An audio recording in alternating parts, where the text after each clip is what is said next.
A stray Labrador, a storm, and a baby spark, a town's heartwarming tale of redemption.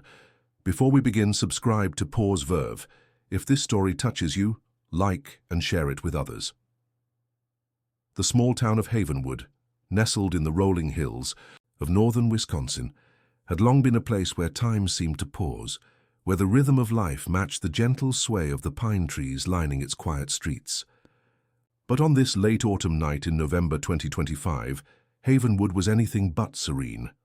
A storm, fierce and unrelenting, had descended upon the town, transforming its familiar charm into a watercolor blur of chaos and shadow. Rain lashed down in sheets, each drop a tiny whip cracking against the tin roofs of modest homes and the shingles of the old mill at the town's edge. The wind howled, a primal wail that seemed to claw at the roots of the ancient oaks standing sentinel along the sidewalks. Under the dim, flickering glow of lonely streetlights, the roads gleamed slick and treacherous, reflecting fractured beams of yellow light like broken promises. Every house in Havenwood was shut tight against the tempest. Curtains were drawn, windows misted over with condensation, and not a single light dared to pierce the darkness behind them. The townsfolk, accustomed to the occasional squall, had retreated into the warmth of their homes, their doors bolted, their lives cocooned against the fury outside. No cars moved through the streets, no voices called out. The only sounds were the storm's relentless symphony, the rhythmic pounding of rain, the shrieking gusts, and the occasional crack of a branch succumbing to the wind's wrath.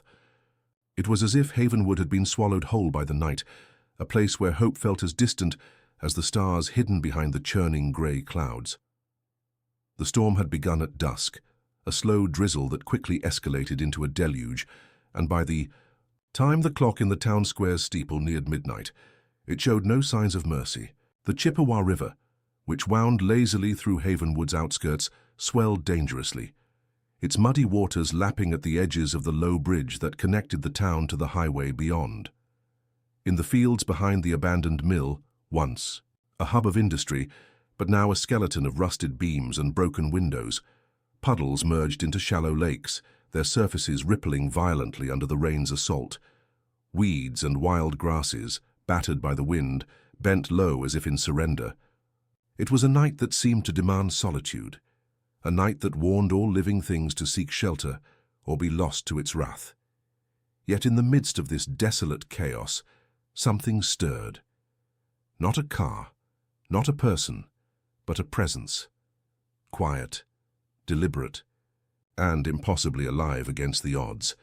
Beyond the mill, where the flooded field met a tangle of underbrush and forgotten paths, a shadow moved.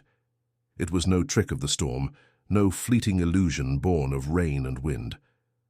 This was a creature, a solitary figure navigating the darkness with unsteady steps, its form barely discernible through the downpour. The storm seemed to rage harder in its presence, as if nature itself were testing its resolve, daring it to turn back. But it did not. It pressed forward, each movement a quiet defiance of the night's cruelty, a testament to a will that refused to break.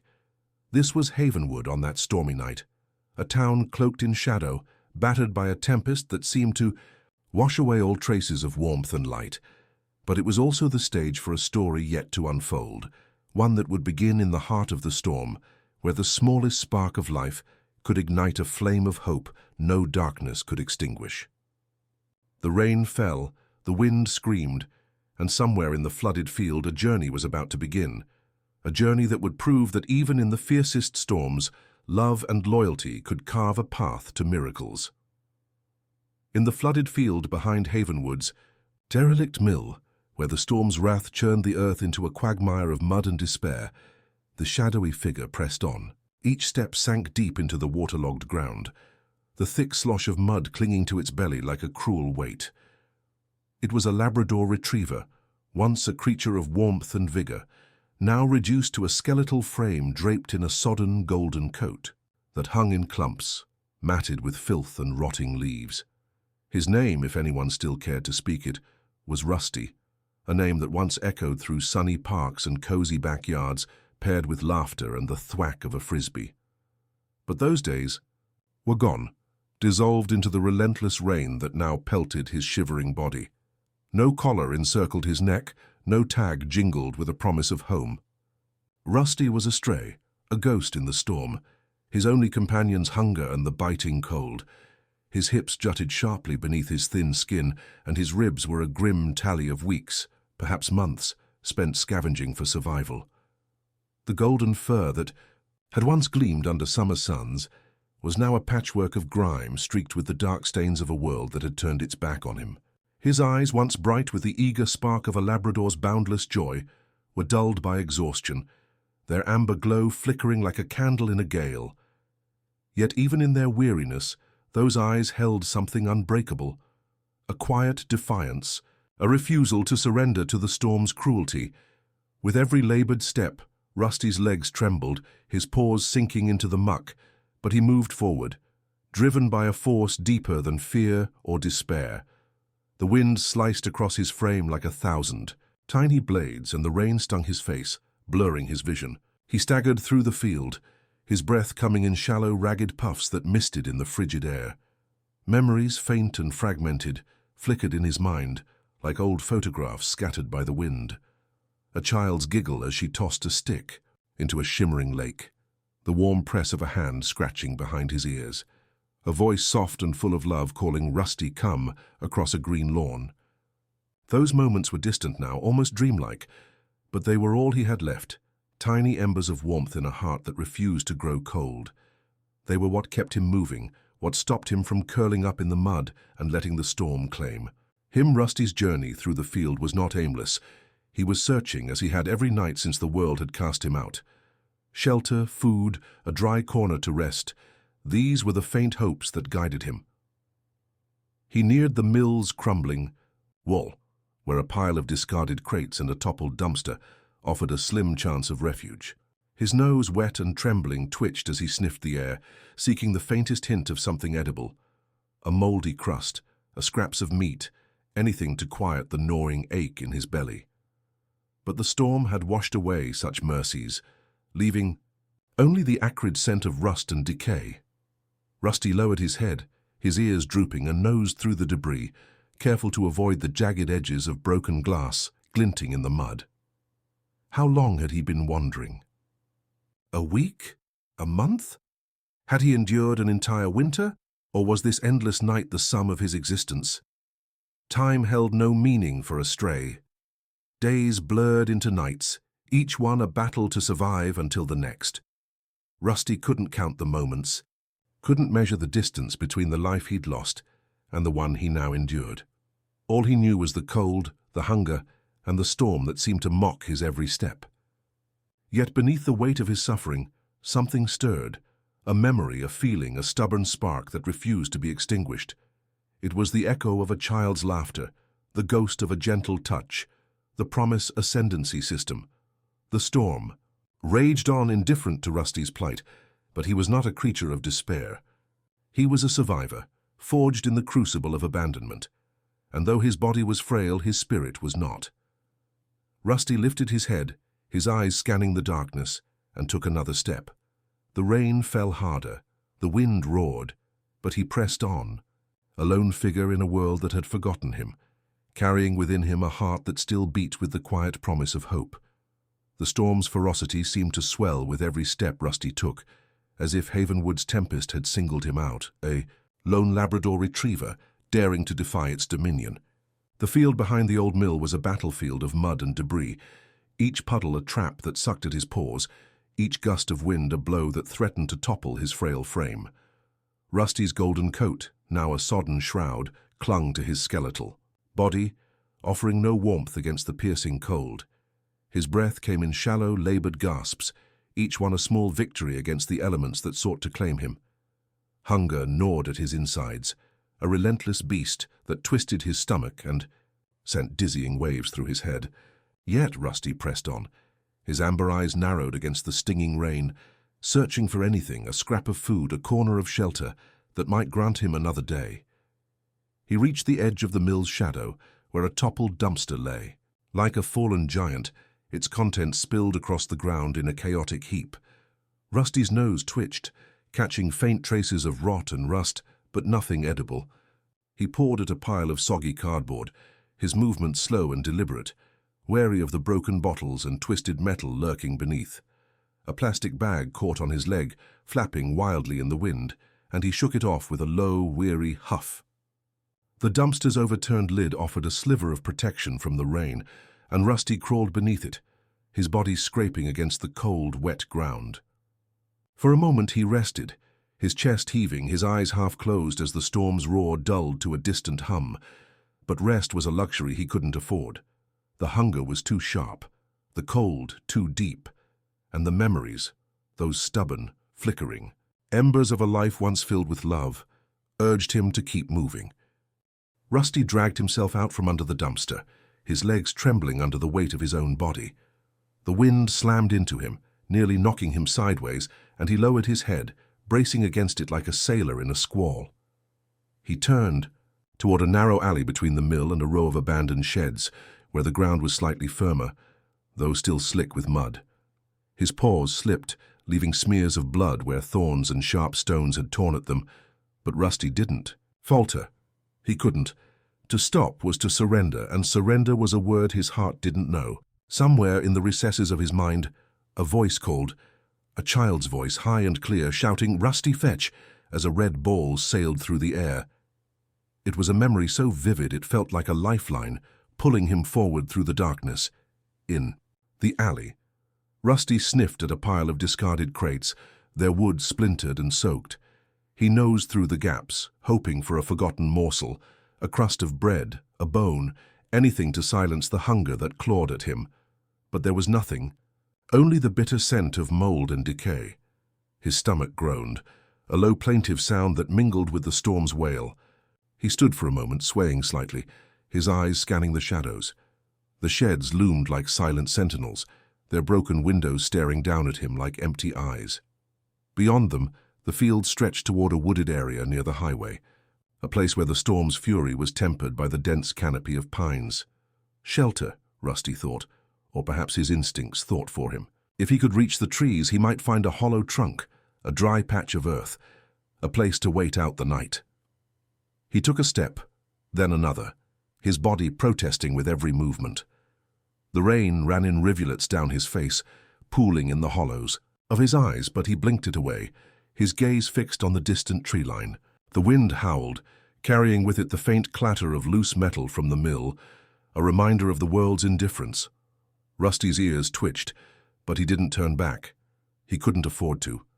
The memories that sustained him, a warm hand stroking his fur, a child's laughter ringing through a summer dusk, were fragile, but they were enough. They were the spark that kept his heart beating, the whisper that told him to keep going, even when every muscle screamed for rest. How long could he last like this? A day? An hour? The question hung in the air unanswered as Rusty staggered forward. The storm showed no mercy, and the world offered no promises. Yet, within him burned a quiet strength, a loyalty to a life he could barely remember but refused to forget. Rusty was more than a stray, more than a shadow in the rain. He was a survivor, and survivors don't choose when to fight, they simply do. As he neared the edge of the alley, the storm seemed to pause just for a moment, as if acknowledging the courage of the creature below. Rusty lifted his head, his amber eyes catching the faint glow of a distant streetlight, and took another step toward the unknown. The storm over Havenwood raged on, its fury a relentless assault on the small town, but Rusty, the emaciated Labrador Retriever, pressed forward, his battered body a testament to a will that refused to break. The alley behind the mill had offered no solace, only more mud and the hollow promise of scraps that never materialized. Now, as he emerged from its shadows, Rusty's amber eyes fixed on the wooded area near the highway, where the dense pines promised a fleeting respite from the rain's relentless sting. His paws, bloodied and raw, sank into the sodden earth with each step, and the wind tore at his matted golden coat. But he moved with a purpose born of instinct, a silent vow to survive the night. The memories of a child's laughter and a warm hand on his fur flickered in his heart, fragile but unyielding, urging him toward the tree line where shelter might await. The highway, a ribbon of asphalt cutting through the edge of the woods, was silent, its surface gleaming under the storm's deluge. No headlights pierced the darkness. No engines roared in the distance. Havenwood was a town asleep, its people cocooned in their homes, oblivious to the lone creature battling the elements. Rusty's ears, drooping and soaked, twitched faintly. As he neared the woods, the rain muffled the world, but beneath its steady drum something else reached him, a sound so faint, so fragile, it might have been a trick of the wind. He froze, his head tilting, his nose lifting to the air. There it was again. A cry, soft and wavering, not the yowl of a stray cat or the bark of another dog, but something unmistakably human, a baby's cry, lost and desperate, slicing through. The storm like a thread of light in the dark. Rusty's heart thudded, a primal surge drowning out the ache in his bones and the gnawing hunger in his belly. He didn't understand the cry, not in the way humans might, but he felt it. A pull ancient and unshakable that tightened his chest and sharpened his senses. His ears perked, straining against the storm's roar, and his eyes widened, searching the shadows of the pines. The cry came again, weaker now, as if the life behind it were fading. Rusty's body tensed, his exhaustion forgotten, replaced by a purpose that burned brighter than any memory. He didn't know why this sound called to him, only that it did, and that it needed him in a way nothing ever had. He broke into a run, or as close to a run as his weakened limbs could manage, his paws splashing through puddles, his breath coming in sharp, ragged bursts. The woods loomed closer, their branches swaying wildly, their shadows dancing in the storm's chaos. Thorns snagged at his fur, and roots tripped his steps, but Rusty pushed through, the cry guiding him like a beacon. The sound grew louder, more distinct, and with it came a scent, faint but unmistakable, the sweet pure smell of newborn skin mingled with the sour tang of wet cloth and fear. Rusty's heart pounded harder, not with fear for himself, but with a fierce, protective urgency he couldn't name. He plunged deeper into the woods, his nose low to the ground, following the fragile thread of sound and scent through the tangled underbrush. The storm seemed to roar in defiance, its winds slashing at Rusty's face, its rain blinding his eyes. But he didn't waver. The cry was his compass, pulling him toward a destiny he couldn't yet see. He stumbled over a fallen branch, his body slamming into the mud, but he scrambled up, shaking off the pain. The scent grew stronger, the cry more desperate, and Rusty's instincts screamed that time was slipping away. He pushed through a thicket of brambles, ignoring the sharp pricks that tore at his already tattered coat, and emerged into a small clearing beneath a towering pine.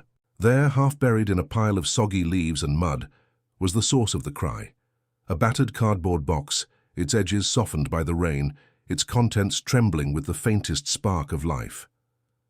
Rusty approached, his nose twitching, his ears alert.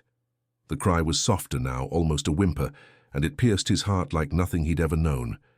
He lowered his head, sniffing the box, catching the mingled scents of milk, fear, and something colder, despair.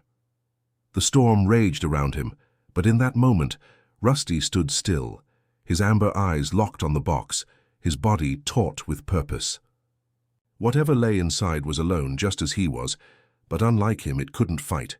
It needed him, and Rusty, the stray with nothing left but memories and a stubborn heart, knew he would not turn away. The storm's wrath enveloped Havenwood, its rain a ceaseless curtain that blurred the edges of the world. But in the small clearing beneath the towering pine, Rusty stood resolute, his amber eyes fixed on the battered cardboard box half buried in mud and leaves. The Labrador Retriever's golden coat, soaked and matted, shivered against the cold, yet his focus never wavered. The faint trembling cry from within the box had tethered itself to his heart, a fragile thread that drowned out the storm's roar and the ache of his own hunger. Rusty's nose twitched, catching the delicate scent of newborn skin mingled with the damp rot of the box and the sharp tang of abandonment.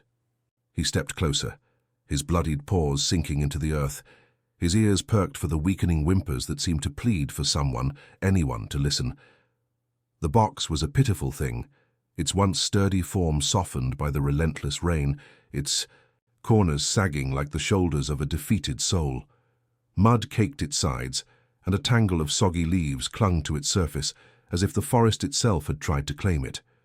Rusty circled it slowly, his head low, his nose brushing the edges. The cry came again, softer now, a sound so frail it seemed to teeter on the edge of silence. His heart clenched, a primal instinct surging through him, not to flee, not to survive, but to protect. He pawed at the box, his movements gentle despite the urgency burning in his chest, and nudged the sodden flap with his nose. The cardboard gave way, revealing a glimpse of something small, pale, and impossibly alive within. Rusty froze, his breath catching as he locked eyes with a tiny pair, barely open, glinting in the dim light of the storm. It was a newborn boy, no more than a few days old, wrapped in a soaked, threadbare blanket that clung to his bluish skin. His lips trembled, his tiny hands clenched into fists like buds resisting a frost. His chest rose and fell in shallow, uneven breaths, each one a fragile defiance of the cold that sought to still it. The boy's eyes, though weak, met Rusty's, and in that moment something passed between them. Not understanding, not words, but a silent recognition of shared vulnerability, of lives teetering on the edge of the abyss. The scent of the child filled Rusty's senses, milk, fear, and the faint metallic trace of blood where the umbilical cord had been crudely cut. He tilted his head, his ears twitching, and leaned closer, his warm breath misting over the baby's face. The boy stirred, his whimper softening, as if Rusty's presence alone offered a flicker of comfort. But Rusty's instincts screamed that comfort was not enough. This child was alone, abandoned in a storm, in a box that reeked of deliberate cruelty. Around the clearing, deep footprints sank into the mud, their edges still sharp despite the rain. A silent story of someone who had stood here, hesitated, then walked away, leaving a life to fade in the dark. Rusty's heart broke, not for himself, but for the tiny being before him. He didn't know the why or the who, didn't understand the human choices that had led to this moment. All he knew was that this child was defenseless, and the world had turned its back. The storm howled, its wind rattling the pines. But Rusty stood firm, his body a shield between the box and the elements. He lowered his head, his nose brushing the blanket, and felt the faint warmth of the boy's skin. It was a warmth he hadn't known in months, a reminder of the hands that once stroked his fur, the voices that once called his name. That warmth was life, and Rusty would not let it slip away. He stood for a moment, rain streaming down his face, his eyes never leaving the child. The footprints in the mud told of betrayal, of a choice that chilled the soul, but Rusty didn't care about the past. All that mattered was now, this flickering life, this cry that had called him from the darkness. He nudged the box again, testing its weight, his jaws closing gently around a corner. The cardboard was slick, heavy with water, but Rusty's resolve was heavier still. He didn't know where to go, didn't know who might help, but he knew he could not stay here, where death waited in the shadows of the pines. With a soft, determined huff, he began to pull, the box inching through the mud, toward the highway, toward anyone who might hear a cry the world had tried to ignore. Rusty's body ached, his paws bled, but he moved with a purpose that transcended pain. The storm raged, the night pressed in, but within him burned a loyalty older than memory, a love that needed no name. He was a stray, a forgotten soul, but in this moment he was something more, a guardian, a beacon, a dog who would not let the light go out. The storm over Havenwood showed no mercy, its rain a torrential veil that sought to drown all traces of hope, but Rusty, the skeletal Labrador Retriever, was undeterred. In the small clearing beneath the pine, the cardboard box, sodden, fragile, and cradling a newborn boy, had become his mission, his reason to defy the night's cruelty. The baby's faint whimpers, barely audible above the wind's wail, were a lifeline, tethering Rusty's heart to a purpose greater than his own survival. His golden coat, matted and heavy with mud, shivered against the cold, but his amber eyes burned with resolve. With his jaws gently clamped around the box's edge, he began to drag it through the muck, inch by agonizing inch, away from the shadowed woods and toward the highway where salvation might lie. Each pull was a battle. The box, waterlogged, and slipped in Rusty's grip, its weight dragging against the uneven ground. Thorns snagged at his fur, tearing fresh wounds in his already battered body, and roots caught the box's corners, forcing Rusty to pause and push with his shoulder, to free it. His paws, raw and bleeding, left smears of crimson in the mud, but he didn't flinch. The baby's cries, though weaker now, were a drumbeat in his soul, urging him forward. The storm fought back, its wind slamming into him like a living force, its rain blinding his eyes, but Rusty's heart was louder than the tempest. He tugged again, the box lurching forward, its contents shifting slightly, prompting a soft, plaintive whimper that made Rusty's ears twitch with renewed urgency. The woods were a labyrinth of obstacles, brambles that clawed at his legs, puddles that swallowed his paws, branches that snapped under the storm's fury and blocked his path. Rusty navigated them with a dogged determination, his body low to the ground, his muscles straining with every step. The highway was still distant, its faint glow a promise obscured by the rain, but Rusty didn't waver. He didn't know if anyone would come, didn't know if the world beyond the woods cared, but he knew he could not stop. The memory of a child's laughter, of a warm hand on his fur, flickered in his mind, blending with the baby's cries until they became one, a call to protect, to preserve, to give this tiny life a chance. The box caught on a slick, moss-covered stone, and Rusty stumbled, his legs buckling beneath him. He hit the ground hard, mud splashing across his face, but he scrambled up, shaking off the daze. He pressed his bony shoulder against the box, pushing until it slid free, then gripped it again, his teeth sinking into the softened cardboard. The effort was draining him, his breath coming in ragged gasps, his vision blurring from cold and hunger. Yet, every time the baby stirred, every time a faint cry broke through the storm, Rusty's strength returned, as if the child's voice were a spark reigniting his will. He dragged the box onward, the ground sloping upward toward the highway's edge, each step a small victory against the darkness. At last, Rusty reached the roadside, the asphalt slick and shimmering under the storm's onslaught. The highway, stretched empty in both directions, its silence a stark contrast to the wood's chaos. No cars passed, no lights flickered in the distance. Rusty stood beside the box, his body trembling, his fur plastered to his skin. He barked, a hoarse, desperate sound that cut through the rain, his front paws resting on the box as if to shield it from the world. A single car approached, its headlights slicing through the downpour, and Rusty barked louder, leaping toward the road, his eyes pleading for the driver to stop. But the car sped by, its tires spraying water in a cruel arc, its occupants blind to the soaked dog and the box he guarded. Rusty's heart sank, but he didn't give up. He barked again, his voice cracking, and when no other cars came, he whimpered, a soft, broken sound that carried all his fear and hope. He curled his body around the box, using his shivering frame as a shield against the wind, his head resting on its edge, his eyes wide and alert. The baby whimpered, a sound so faint it nearly broke him, and Rusty pressed closer, his warmth seeping into the box, a final barrier between the child and the storm's cold grasp. The world might have ignored them, but Rusty would not. He stayed, his ears twitching at every sound, ready to rise if danger came near. He was a stray, nameless and forgotten, but in this moment he was a guardian, and he would not let the light fade. The night stretched on, the storm unyielding, but Rusty's resolve held firm. His body was weak, his strength nearly spent, but his heart beat with a loyalty that no tempest could extinguish. He didn't know how long he could hold on, didn't know if help would come, but he knew one thing: he would not leave this child alone. Not now, not ever. As the rain fell and the wind screamed, Rusty lay there, a silent sentinel, waiting for someone to see what he saw, a life worth saving. The storm over Havenwood clung to the night like a vengeful spirit, its rain hammering. The earth, its wind shrieking through the pines, but Rusty, the weary Labrador Retriever, remained steadfast by the highway's edge.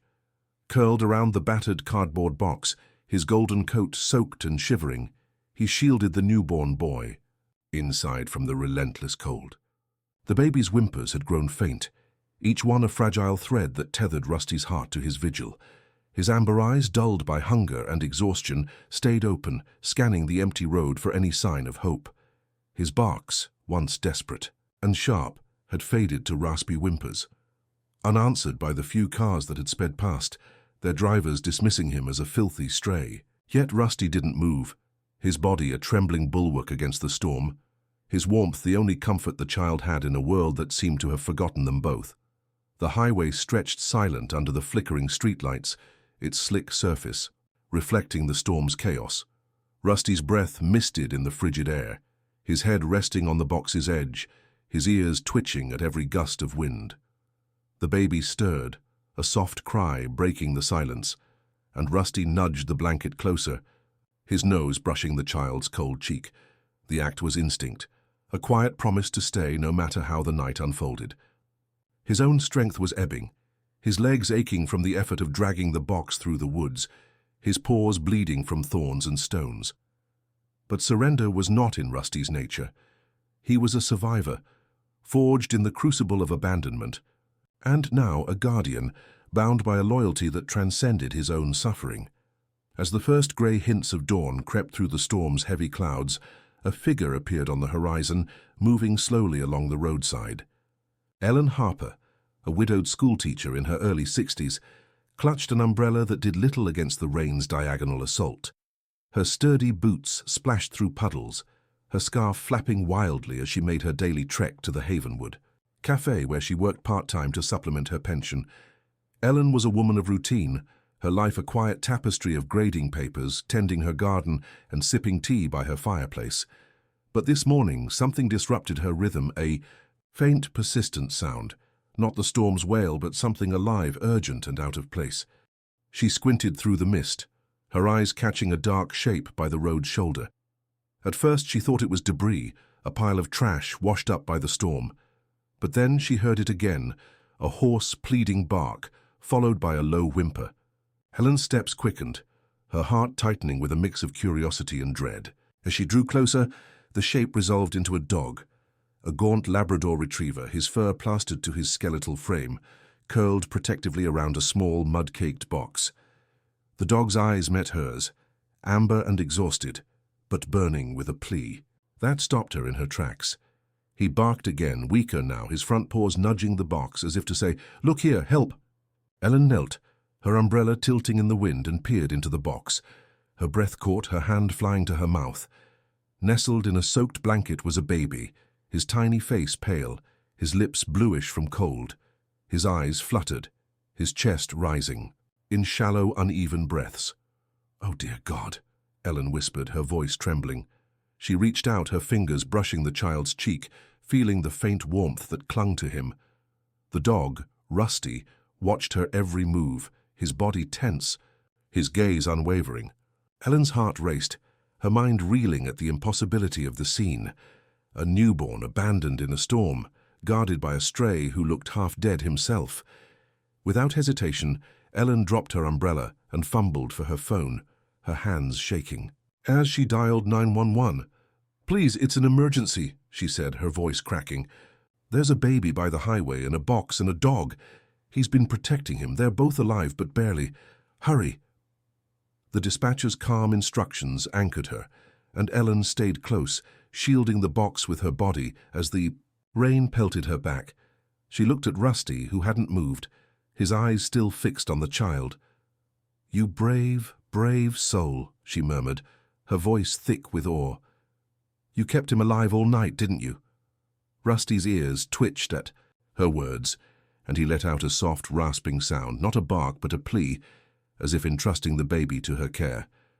Helen's eyes filled with tears, not just for the child, but for the dog who had defied the storm to save him. She reached out, her hand hovering over Rusty's head, hesitant to touch him, but he didn't flinch. Instead, he leaned slightly, into her palm, his warmth a faint echo of the life he'd guarded. In that moment, Ellen felt a connection, a shared resolve to protect this tiny, flickering life. The distant wail of sirens pierced the dawn, a promise of help, but Ellen knew the true miracle was already here, in the dog who had refused to let the darkness win. The storm over Havenwood began to relent as dawn's grey light seeped through the thinning clouds, but its aftermath lingered in the slick roads and the chill that clung to the air. By the highway's edge, Ellen Harper knelt beside the mud-caked cardboard box, her hands trembling as she shielded the newborn boy from the last of the rain. Rusty, the gaunt Labrador Retriever, lay curled around the box, his amber eyes fixed. On the child, his body a shivering barrier against the cold. His hoarse barks had faded to soft whimpers, but his presence was unwavering, a silent vow to protect the life he'd carried through the storm. The distant wail of sirens grew louder, slicing through the morning's quiet, and Ellen's heart pounded with a mix of relief and dread. Help was coming, but the fragility of the scene before her, a baby and a dog, both teetering on the edge of survival, felt like a miracle too delicate to touch. The ambulance screeched to a halt, its tires skidding on the wet pavement, followed closely by a police cruiser. 3 paramedics leapt out, their raincoats flapping as they rushed toward Ellen. Officer Laura Bennett, a seasoned cop with a sharp gaze and a reputation for tenacity, emerged from the cruiser, her boots splashing through puddles. Ellen stood, clutching the box to her chest, her voice trembling as she spoke. "He's alive, but barely. The dog, he's been guarding him. I don't know how long they've been out here." The lead paramedic, Clara Nguyen, knelt beside the box, her eyes widening at the sight of the infant, his skin bluish, his breaths shallow. "We've got a newborn, hypothermic," she called to her team, wrapping the baby in a thermal blanket. "He's critical. Let's move." Clara's partner checked Rusty, who lay still, his breathing labored. His fur was caked with mud and blood, his body marked by old scars and fresh wounds. "This dog's in bad shape," he said, his voice tight. "Dislocated paw, cuts, and he's severely malnourished. He needs a vet stat." Clara nodded, her hands steady as she secured the baby, whom Ellen had instinctively named Noah for transport. "Get him on a stretcher," she said, glancing at Rusty. "He's a hero. Make sure he's taken care of." Ellen watched, her heart twisting as the paramedics gently lifted Rusty's limp form, his eyes flickering toward the box, searching for Noah even as his strength faded. Officer Bennett surveyed the scene, her flashlight sweeping the muddy ground. She crouched near the box's original spot, her eyes narrowing at the deep footprints embedded in the earth, their edges softened but distinct. "These aren't random," she muttered, snapping photos with her phone. Nearby, a torn receipt, half buried in the mud, caught her attention. A gas station logo, a timestamp from 2 nights ago. "This wasn't an accident," she said to Ellen, her voice low. "Someone left this child here deliberately." Ellen's breath caught, her mind reeling at the cruelty. "Who would do that?" she whispered, but Bennett's grim expression offered no answers, only a promise to find them. At Havenwood General Hospital, Noah was rushed to the neonatal intensive care unit, where doctors worked to stabilize his heart rate and body temperature. The senior pediatrician, Dr. Emily Torres, unwrapped the soaked blanket, her face tightening at the sight of faint bruises on Noah's tiny arms, marks that suggested more than neglect. "This child's been through hell," she said, her voice barely above a whisper. "If he'd been out there another hour, we'd have lost him." She glanced at the nurse, transcribing the report. "Note the dog's role. He's the reason this boy's alive." 2 miles away at the Havenwood Veterinary Clinic, Dr. Samuel Reed examined Rusty under the sterile glow of an exam light. The Labrador's condition was dire: deep cuts, a dislocated paw, and a respiratory system strained by prolonged exposure. But what struck Samuel was the dog's history, etched in his body. A jagged scar across his shoulder, poorly stitched, hinted at past trauma, and a faint tattoo beneath his fur, a string of numbers, suggested a life beyond that of a pet. "This isn't just a stray," Samuel told his assistant, his fingers tracing the scar. "He's got training, maybe search and rescue. Someone didn't want him anymore." Rusty's eyes, clouded but alert, met Samuel's, and the vet felt a pang of respect. "You're a fighter, aren't you, boy?" Ellen, still shaken, followed the ambulance to the hospital, then drove to the vet clinic, unable to stay away. She sat by Rusty's side, her hands clasped tightly, her eyes tracing the IV line dripping into his leg. "You saved him. she whispered, her voice thick with gratitude. "You didn't have to, but you did." Rusty stirred, his tail giving a faint twitch, as if acknowledging her words. Ellen's thoughts drifted to Noah, to the footprints in the mud, to the dark truth Officer Bennett was already chasing. The receipt, the bruises, the isolated location, it all pointed to something sinister, perhaps a trafficking ring, a deal, gone wrong, or a desperate act with no remorse. But for now, Ellen focused on the 2 lives pulled back from the brink, bound by a dog's unyielding heart. The hospital and clinic buzzed with quiet awe, the story of Rusty and Noah spreading among staff like a warm current. Ellen, caught between worry and hope, named the dog Beacon in her mind, a light in the storm. She knew this was only the beginning. A child saved, a dog redeemed, and a mystery that would unravel the shadows lurking in Havenwood's quiet corners. In the quiet aftermath of Havenwood's storm, the town seemed to hold its breath, as if the fading rain had left behind a fragile promise of renewal. At Havenwood General Hospital, the neonatal intensive care unit glowed with the soft hum of machines and the gentle warmth of infrared lights. Noah, the newborn boy rescued from a cardboard box, lay in an incubator, his tiny chest rising and falling with steady breaths. The bluish tint had faded from his skin, replaced by a faint pink glow. But the bruises on his arms and the faint scratches on his back told a story of cruelty that lingered in the minds of the medical staff. Dr. Emily Torres, the pediatrician, overseeing his care, stood by his side, her eyes tracing the monitors. "He's a fighter," she murmured to a nurse, her voice carrying a mix of relief and reverence. "That dog gave him a chance no one else did." 2 miles away, at the Havenwood Veterinary Clinic, Rusty, now tentatively called Beacon by Ellen, Harper, lay on a soft blanket in a quiet corner of the recovery room. The sterile light above highlighted the scars and fresh wounds crisscrossing his golden coat, a map of a life marked by hardship. Dr. Samuel Reed adjusted the IV dripping, fluids into Beacon's leg. His brow furrowed as he examined the tattooed numbers beneath the dog's fur. "Military or service," he said to his assistant, his voice low. "This boy's been through more than most."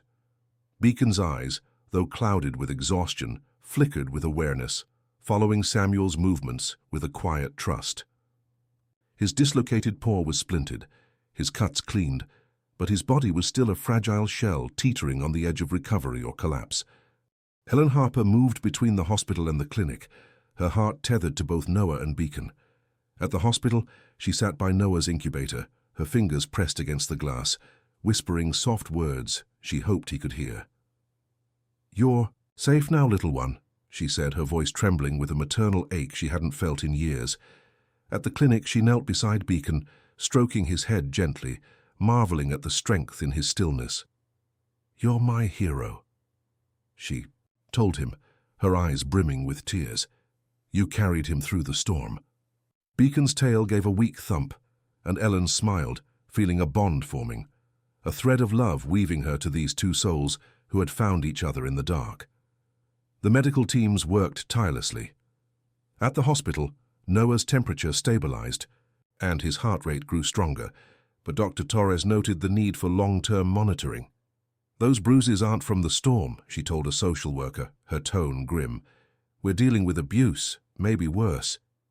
The social worker, Linda Hayes, a veteran case manager with a guarded demeanor, opened a file for Noah, listing him as Baby Doe, pending further investigation. She contacted Officer Laura Bennett, who was already piecing together the evidence from the scene, the footprints, the receipt, the isolated location. "This feels like trafficking," Bennett said over the phone, her voice tight.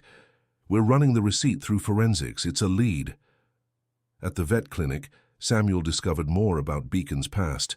The tattooed numbers matched a database of retired service dogs, hinting at a history in search and rescue, possibly with law enforcement or the military. "He was trained to protect," Samuel told Ellen, showing her a faded photo from the database. A younger, robust Labrador standing proudly beside a handler. "But someone abandoned him. Look at these scars, old wounds, poorly treated. He's been on his own a long time." Ellen's heart clenched, imagining the betrayal Beacon had endured. yet marveling at his choice to save Noah despite it all. Ellen's visits became a routine, her presence a steady anchor for both Noah and Beacon. She brought a small stuffed puppy to Noah's bedside, tucking it near his incubator, and at the clinic she slipped Beacon a soft blanket she'd sewn herself, embroidered with a simple star. "For my beacon of light," she said, her voice soft. The hospital staff began to whisper about the miracle dog, and the clinic nurses shared stories of Beacon's quiet resilience. The town, still reeling from the storm, caught wind of the tale through hushed conversations at the cafe and posts on the local news site. A headline read, "Stray Dog Saves Abandoned Baby in Storm," and Havenwood's heart stirred, a flicker of pride in a story that felt like their own. Social services granted Ellen temporary foster care for Noah, pending a full investigation into his origins. She welcomed the responsibility. Her modest home on Maple Lane transformed with a crib by the living room window and a stack of baby supplies donated by neighbors. Beacon, released from the clinic after a week, joined them, his recovery slower, but steady. Ellen set up a soft bed for him beside the crib, where he settled with a sigh, his eyes never straying far from Noah. The first night, when Noah whimpered in his sleep, Beacon rose, limping to the crib, his nose brushing the wooden rail. Noah quieted, his tiny hand twitching as if reaching for the dog's warmth. Ellen watched, her throat tight, knowing this bond was no accident. As Noah and Beacon healed, Havenwood began to change. The cafe buzzed with plans for a community fundraiser, dubbed Hearts of Haven, to support child welfare and animal rescues.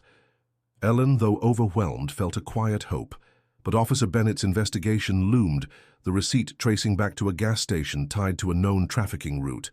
The truth of Noah's abandonment was still out there, a shadow waiting to be uncovered, and Beacon's past held secrets that might yet light the way. In the soft light of Havenwood's early winter, the town seemed to exhale, its streets quieter. Now that the storm's scars were fading, Ellen Harper's small home on Maple Lane had become a sanctuary, its modest walls filled with a warmth that hadn't glowed there in years. Noah, the newborn rescued from the storm, slept peacefully in a crib by the living room window, where morning sun filtered through cream-colored curtains. His tiny face, once pale and bruised, now held a healthy flush, his breath steady under the watchful care of the hospital's follow-up team. Beside the crib, on a soft blanket embroidered with a star, lay Beacon, the Labrador Retriever, whose golden coat was slowly regaining its sheen. His scars and splintered paw marked his battles, but his amber eyes, clear and calm, followed Noah's every stir, a silent guardian bound by a love that needed no words. Ellen moved through her days with a newfound purpose, her heart tethered to Noah and Beacon in a way she hadn't expected. She'd never had children, her life shaped by solitary routines and the quiet grief of widowhood, but now, at 63, she felt the fierce tenderness of a mother. She fed Noah with bottles warmed just right, sang him lullabies she hadn't known she remembered, and marveled at his tiny fingers curling around hers. With Beacon, she was gentle but firm, offering him small portions of vet-approved food to rebuild his strength, brushing his fur to ease the mats that told of his months alone. Each night, she sat between them, a book in her lap, reading softly. As Noah slept and Beacon listened, his tail giving a faint thump at the sound of her voice, the bond between Noah and Beacon grew like a quiet melody. When Noah fussed, Beacon would rise, limping to the crib to press his nose against the rail, his warm breath calming the baby's cries. One morning, as Ellen folded laundry, she heard a soft giggle, a sound so pure it stopped her cold. She turned to see Noah, barely a month old, kicking his legs in the crib, his eyes locked on Beacon, who had nudged a small, squeaky toy toward him. The toy, a gift from a neighbor, rolled gently, and Noah's laughter bubbled up again. Beacon's ears perked, his head tilting, and Ellen swore she saw a spark of joy in his eyes, a glimpse of the dog he'd been before the world cast him out. She grabbed her phone, snapping a photo of the moment, her heart swelling with a love that felt like destiny. Havenwood, too, was transforming, stirred by the story of Beacon and Noah. The local news article had spread, shared across social media, with captions like "A Dog's Miracle" and "Havenwood's Hero." At the cafe where Ellen worked her shifts, Customers left extra tips, whispering about organizing something big. The idea took root at a town meeting, where residents, from the mayor to the high school principal, proposed a festival called Hearts of Haven to raise funds for child welfare and animal rescues. Ellen, initially hesitant, agreed to attend. As the guest of honor, her heart warmed by the community's embrace. "It's for Noah and Beacon," a barista told her, pinning a red ribbon to her apron. "They've reminded us what matters." The festival was set for a crisp Saturday in the town square, where the old oak tree stood as a centerpiece.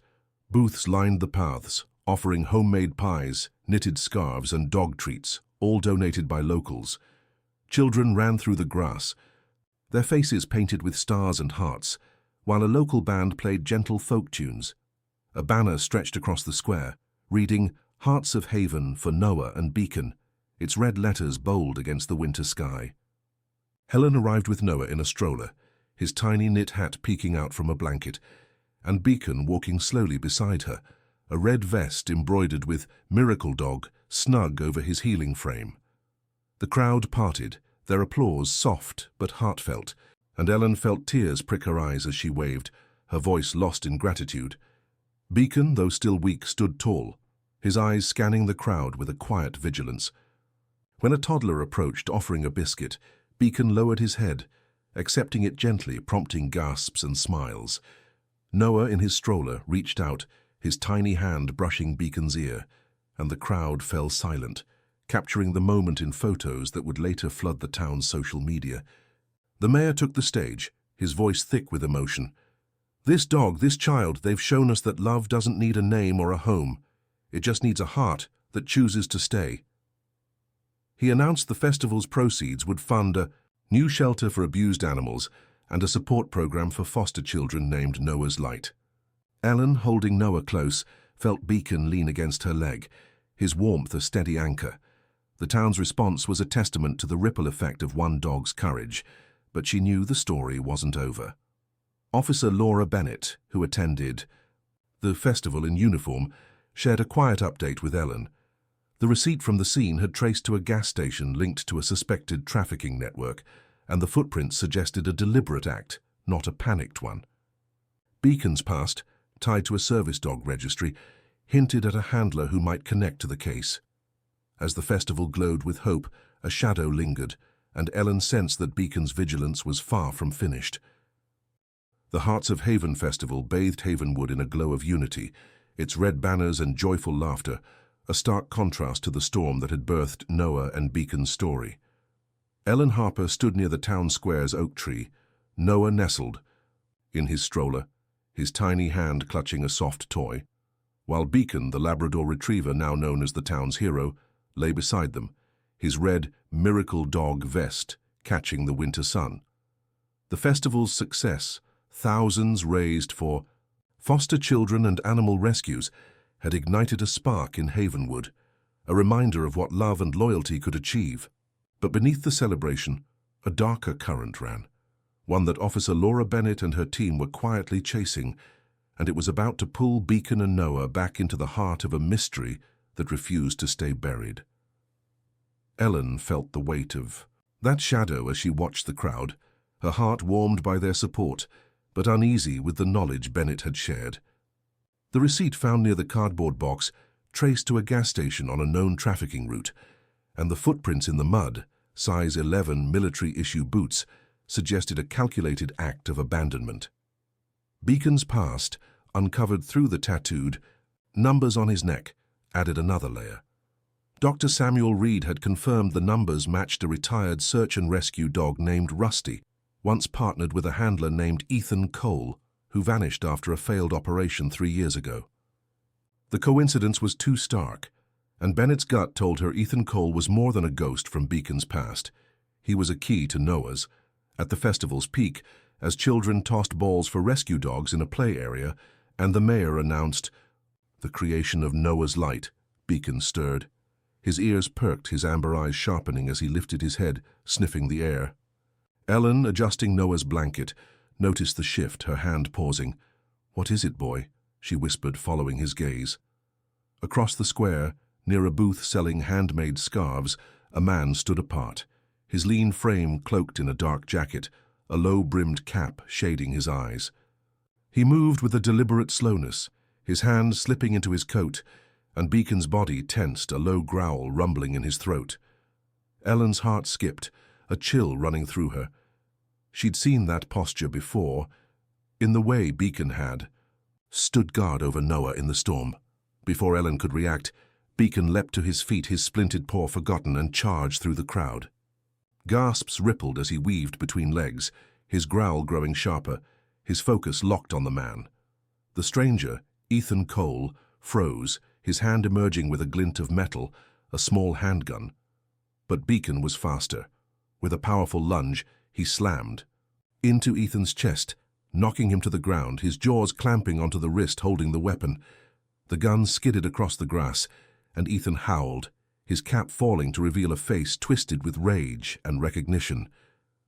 "You damn mutt!" he snarled, but Beacon held firm, his growl a warning that silenced the crowd. Festival security and Officer Bennett sprang into action. Bennett, already on alert, reached the scene in seconds, her weapon drawn as she cuffed Ethan, her voice steady but fierce. "Ethan Cole, you're under arrest for attempted assault and suspicion of child trafficking." The crowd parted, parents pulling children close, their cheers replaced by stunned whispers. Ellen clutched Noah's stroller, her heart pounding. As she watched Beacon back off, his eyes never leaving Ethan, his body positioned protectively between the man and the crowd. Bennett knelt, retrieving the gun, her face grim. If Beacon hadn't spotted him, we'd have a tragedy on our hands. As Ethan was led away, his glare lingered on Beacon, a mix of hatred and something deeper, fear. Bennett approached Ellen, her voice low. "That's our guy, the receipt, the boots, and now this. He's linked to Noah's abandonment, and I'd bet my badge he's tied to Beacon's past." She showed Ellen a photo from Ethan's wallet, found during the arrest, a younger Ethan with a Labrador, unmistakably Beacon, standing proudly beside him. He was Beacon's handler, but something went wrong. We're digging into his records, but this isn't just abandonment, it's a network. Later at the police station, Bennett's team decrypted Ethan's phone, uncovering a chilling spreadsheet. Coded entries listing children, dates, and delivery statuses.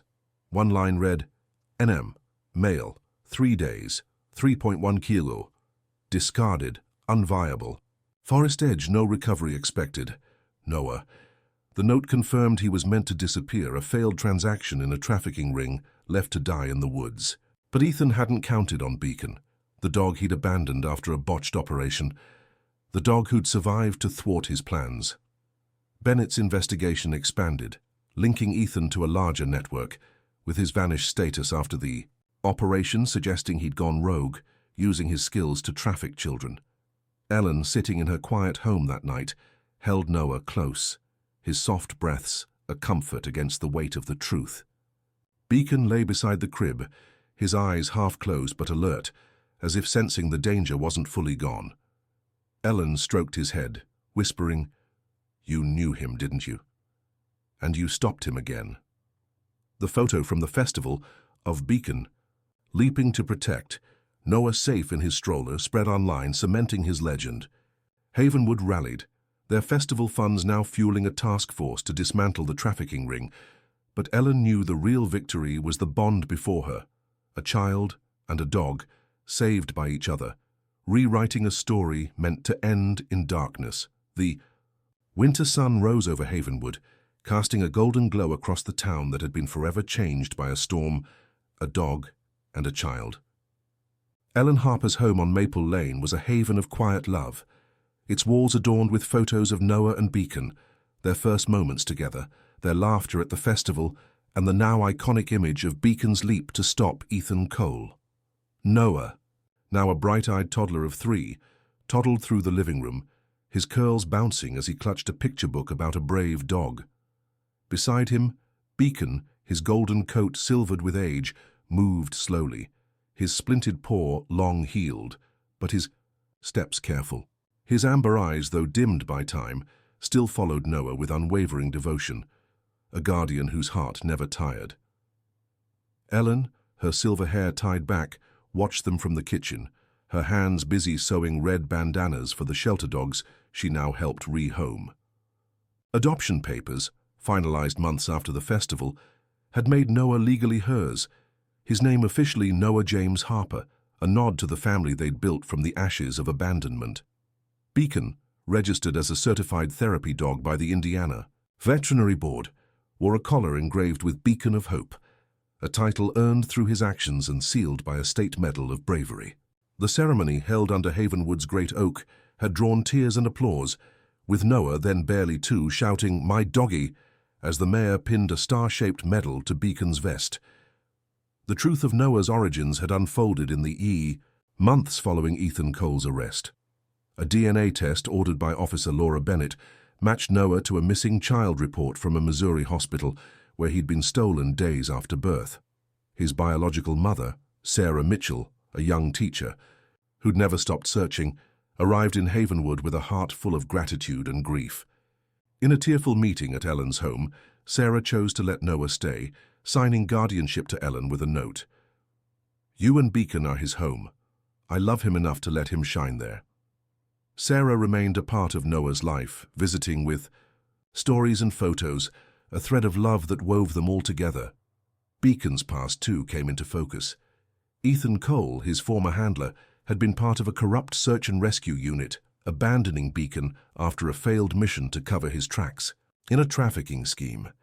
Convicted on multiple charges, Ethan's confession unraveled a network saving dozens of children. Beacon's survival, his choice to protect Noah, had been the key to breaking the case, earning him a place in Havenwood's heart as more than a dog, a symbol of resilience and redemption.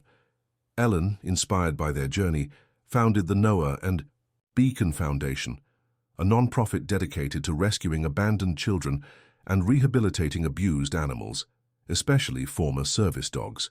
The foundation's office, a converted room in her home, buzzed with activity. Files of foster placements, photos of adopted dogs, and letters from families touched by their work. Linda Hayes, the social worker, managed legal oversight, while Bennett, now a consultant, coordinated with law enforcement to protect at-risk children.